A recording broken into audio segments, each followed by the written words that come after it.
Hello! I cut my thumb. Welcome to the vlog.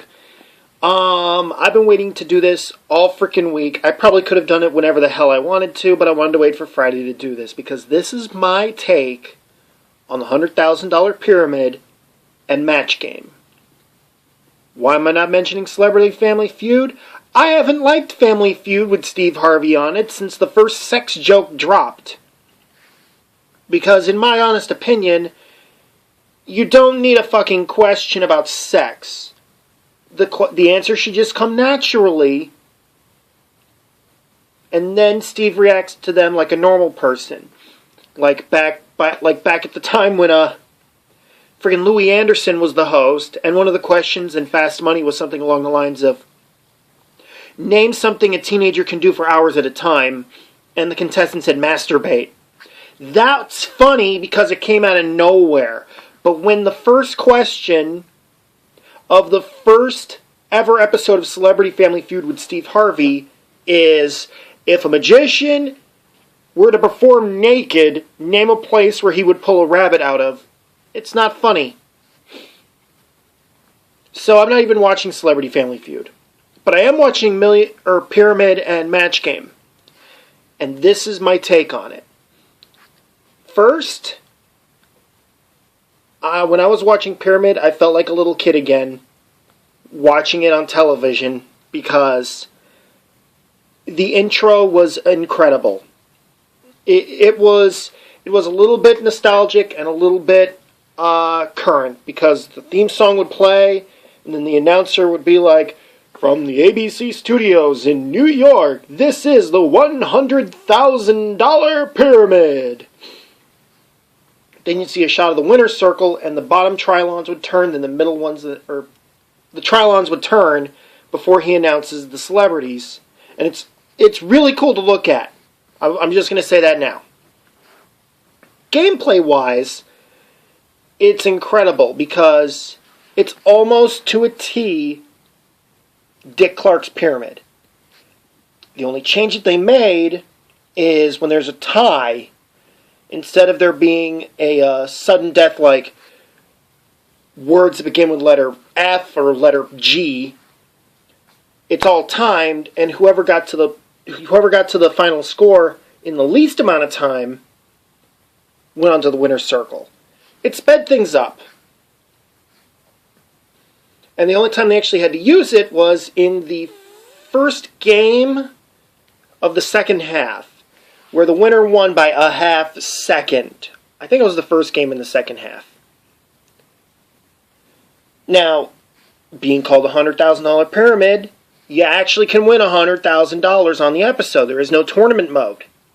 It's $50,000 for the first game, and then $100,000 for the second one if you go back. I don't know what would happen though if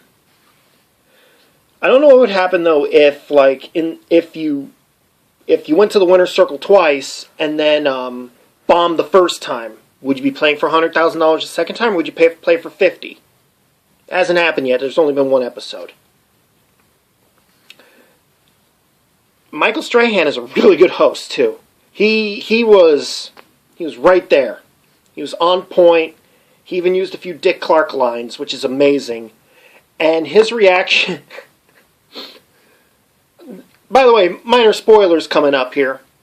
One category was called TMI, and it was things that people would talk about when they're oversharing. And one of the things was Viagra. And the person giving the clues was like, This is what I would take if I wanted a large penis. Strahan ducked under the podium, his podium, and was giggling his butt off the whole time. I probably would have too. Anyway, I loved it. I loved Pyramid. My only qualm was Anthony Anderson. He should never be on a game show. He should join William Shatner on the list of celebrities that should never be on a game show again. Moving along, Match Game. a lot that I said about Pyramid can be said about Match Game. The best thing was that Pyramid had the original theme. It's juiced up a little bit. They just added like a few more instruments. It wasn't like when The Price is Right started, or when Drew Carey started hosting The Price is Right, and they just redid the theme song.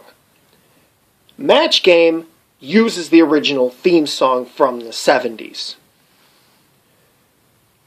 And the beginning is just like the 70s show, because you see that little thing that spins when the announcer's like, "Get ready to match the stars." The logo being part of the set, kind of an interesting thing, because again, I watched the original 70s version with Gene Rayburn. I know it's not the original version, but this is what the current one's based on. And instead of it hovering or floating up, it just stays there, because it's the actual doors that Alec Baldwin comes through. Gameplay-wise, little PM, little not PM. You get 2 rounds to match as many celebrities as you can, up to 6. Winner goes on to play Super Match for 25 G's. And the best part is that the audience match in the Super Match, instead of it being like $500, $250, $100, it's you get $5,000, you get $3,000, you get $2,000, and that's multiplied by 5 for the head-to-head.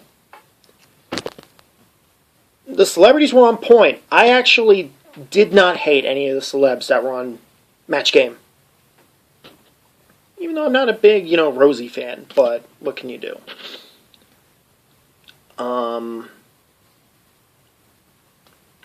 The only thing I kind of didn't like, and I said the same thing on Facebook about the host, about when the Buzzer YouTube channel did Family Feud with the host, what was his name, Yo Muscle Boy or whatever the hell. He liked to look at the camera a lot. Alec Baldwin liked to look at the camera a lot. I'm not going to... I think it's because it's not... This is, I think, his first time hosting a game show. A little uncomfortable. Got to make sure the rules are down. It's not easy. Especially when the episode that taped Monday, or the episode that aired on Monday, or Sunday, filmed last week. There's like no notice. All in all, both shows were great. I can't wait for Sunday when they come back on for the next episode. And in my personal opinion, if one of them got picked up for syndication, that would be freaking amazing. Next year, though, if they do this again next year, they should try to bring back Press Your Luck or Card Sharks or both. But anyway, this is my take on both those. Tell me what you think in the comments below. And I'll see you guys next time. Take care.